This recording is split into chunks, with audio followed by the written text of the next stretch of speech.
Track করুন যে কোনো হারানো ফোন। কিভাবে আপনার হারানো ফোন ট্র্যাক করবেন, আজকের এই ভিডিওটা দেখলে যে কোনো হারানো ফোন ট্র্যাকিং করতে পারবেন।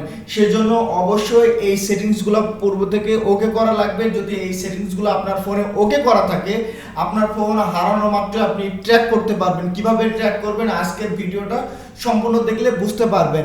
এবং দুর্ঘটনাবশত যদি আপনার ফোন হারিয়ে যায় এবং যদি আপনি ফোনটা নাও ফিরে পান এবং এই অবস্থায় আপনার ডাটাগুলো কি করবেন, আজকের এই ভিডিওটা যদি সম্পূর্ণ দেখেন তাহলে বুঝতে পারবেন। এই জন্য সর্বপ্রথম আপনাকে যেটা করতে হবে, আপনার মোবাইল ফোনের সেটিংসে ক্লিক করবেন। সেটিংসে ক্লিক করার পর এখানে গিয়ে একটা যে সার্চ বক্স আছে, সার্চ বক্সে গিয়ে লিখবেন ফাইন্ড মাই ডিভাইস বলে সার্চ করবেন। সার্চ করলে দেখেন এই যে ফাইন্ড মাই ডিভাইস এই অপশনে ক্লিক করবেন। করে এই যে এটা সাধারণত অফ থাকে এটা অন করে নেবেন। অলরেডি আমার এটা অন করা আছে, আর যাদের এটা অফ করা আছে তারা অবশ্যই এটা অন করে নেবেন। তারপর কোনো কারণবশত যদি আপনার ফোন হারিয়ে যায়, তারপর আপনার পরিচিত কোনো বন্ধু বান্ধব কারোর একটি ফোন নেবেন, নিয়ে তার গুগল ক্রোম ব্রাউজারটি ওপেন করবেন। ওপেন করার পরে যে এখানে যে আইকন আছে এই আইকনের উপরে ক্লিক করে আপনার ইমেলটা অ্যাড করে নেবেন।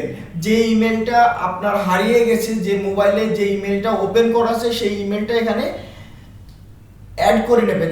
জিমেল লগ ইন করার পর এখানে গুগলে গিয়ে লিখবেন ফাইন্ড মাই ডিভাইস লিখলে ফার্স্টে দেখেন ফাইন্ড মাই ডিভাইস গুগল যে সার্চে এসছে এটার উপরে ক্লিক করবেন। এটার উপরে ক্লিক করার পরে এখানে দেখেন তিনটা অপশন আপনার সামনে চলে এসেছে, আর এখানকার লোকেশন কোথায় আছে ফোন এখান থেকে খুব সহজেই দেখা যাচ্ছে। এখানে দেখেন প্লে সাউন্ড যদি এইখানে দেখেন তিনটা অপশন আছে।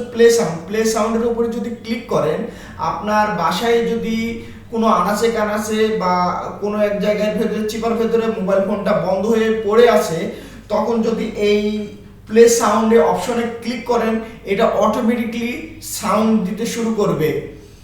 তখন সাউন্ড বাজলে তখন আপনি খুব সহজেই খুঁজে পাবেন। তারপরে লেখা আছে সিকিউর ডিভাইসের উপরে যখন ক্লিক করবেন তখন দেখবেন এখানে এই অপশনটা চলে এসেছে।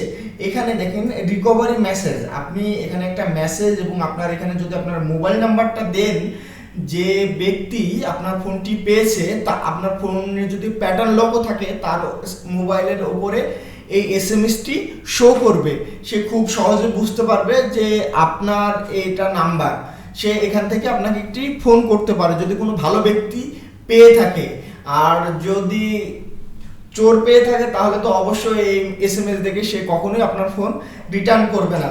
তারপর দেখেন ইরেজ ডিভাইস যে অপশনটি, এই অপশনটি হলো আপনার মোবাইল ফোনে যে ডাটা আছে এবং যে ছবি আছে এই ধরনের যদি কোনো গুরুত্বপূর্ণ ডাটা এবং ইনফরমেশন থাকে, আপনি এখান থেকে ইরেজের উপরে ক্লিক করে সব ডিলিট করে দিতে পারেন এক ক্লিকের মাধ্যমে। কারণ এই ফোনটি যদি চুরি হয়ে গেছে, যখন এই ফোনটি কোনো ব্যক্তির কাছে যাবে এবং সে যদি এটা খারাপ কাজে ইউজ করতে পারে, এবং এমনও হতে পারে যে কোনো একটা অকারেন্সে এই ইনফরমেশনগুলো ইউজ করতেছে, তাই এইখান থেকে খুব সহজে আপনি ইনফরমেশনগুলো সব ডিলিট করে দিতে পারেন এবং এভাবে আপনি প্রত্যেকটা স্টেপ ফলো করতে পারেন। কোনো কারণবশত এই স্টেপগুলো ফলো করার পরেও যদি আপনার ফোন রিকভারি না করতে পারেন, ট্র্যাক না করতে পারেন, সেক্ষেত্রে আরেকটি উপায় আছে যে আপনার নিকটস্থ থানায় জিডি করে আসবেন। এবং আপনার বর্তমানে আমাদের পুলিশ প্রশাসন অনেক ভালোভাবে এই ধরনের ফোন ট্র্যাকিং করে বের করে আনছে, এবং আপনি যদি একটা জিডি করে আনেন, আপনার কপাল যদি ভালো হয় খুব সহজেই আপনার ফোনটা পেয়ে যেতে পারেন। আর যদি কপাল নিতান্তই খারাপ হয় সেক্ষেত্রে তো আসলে কোনো কিছু বলার নাই। আশা করি এই ভিডিওটি আপনাদের অনেক উপকারে আসবে এবং এভাবে আপনার হারানো ফোন ট্র্যাক করতে পারবেন। আজকের ভিডিওটি দেখার জন্য আপনাদের অশেষ ধন্যবাদ। আর এই ভিডিও সম্পর্কে যদি আপনাদের কোনো মতামত থাকে অবশ্যই কমেন্টস বক্সে জানাবেন, এবং যদি ভিডিও ভালো লাগে এবং একটি লাইক দিন। আজকের ভিডিও এ পর্যন্তই। আল্লাহ হাফেজ।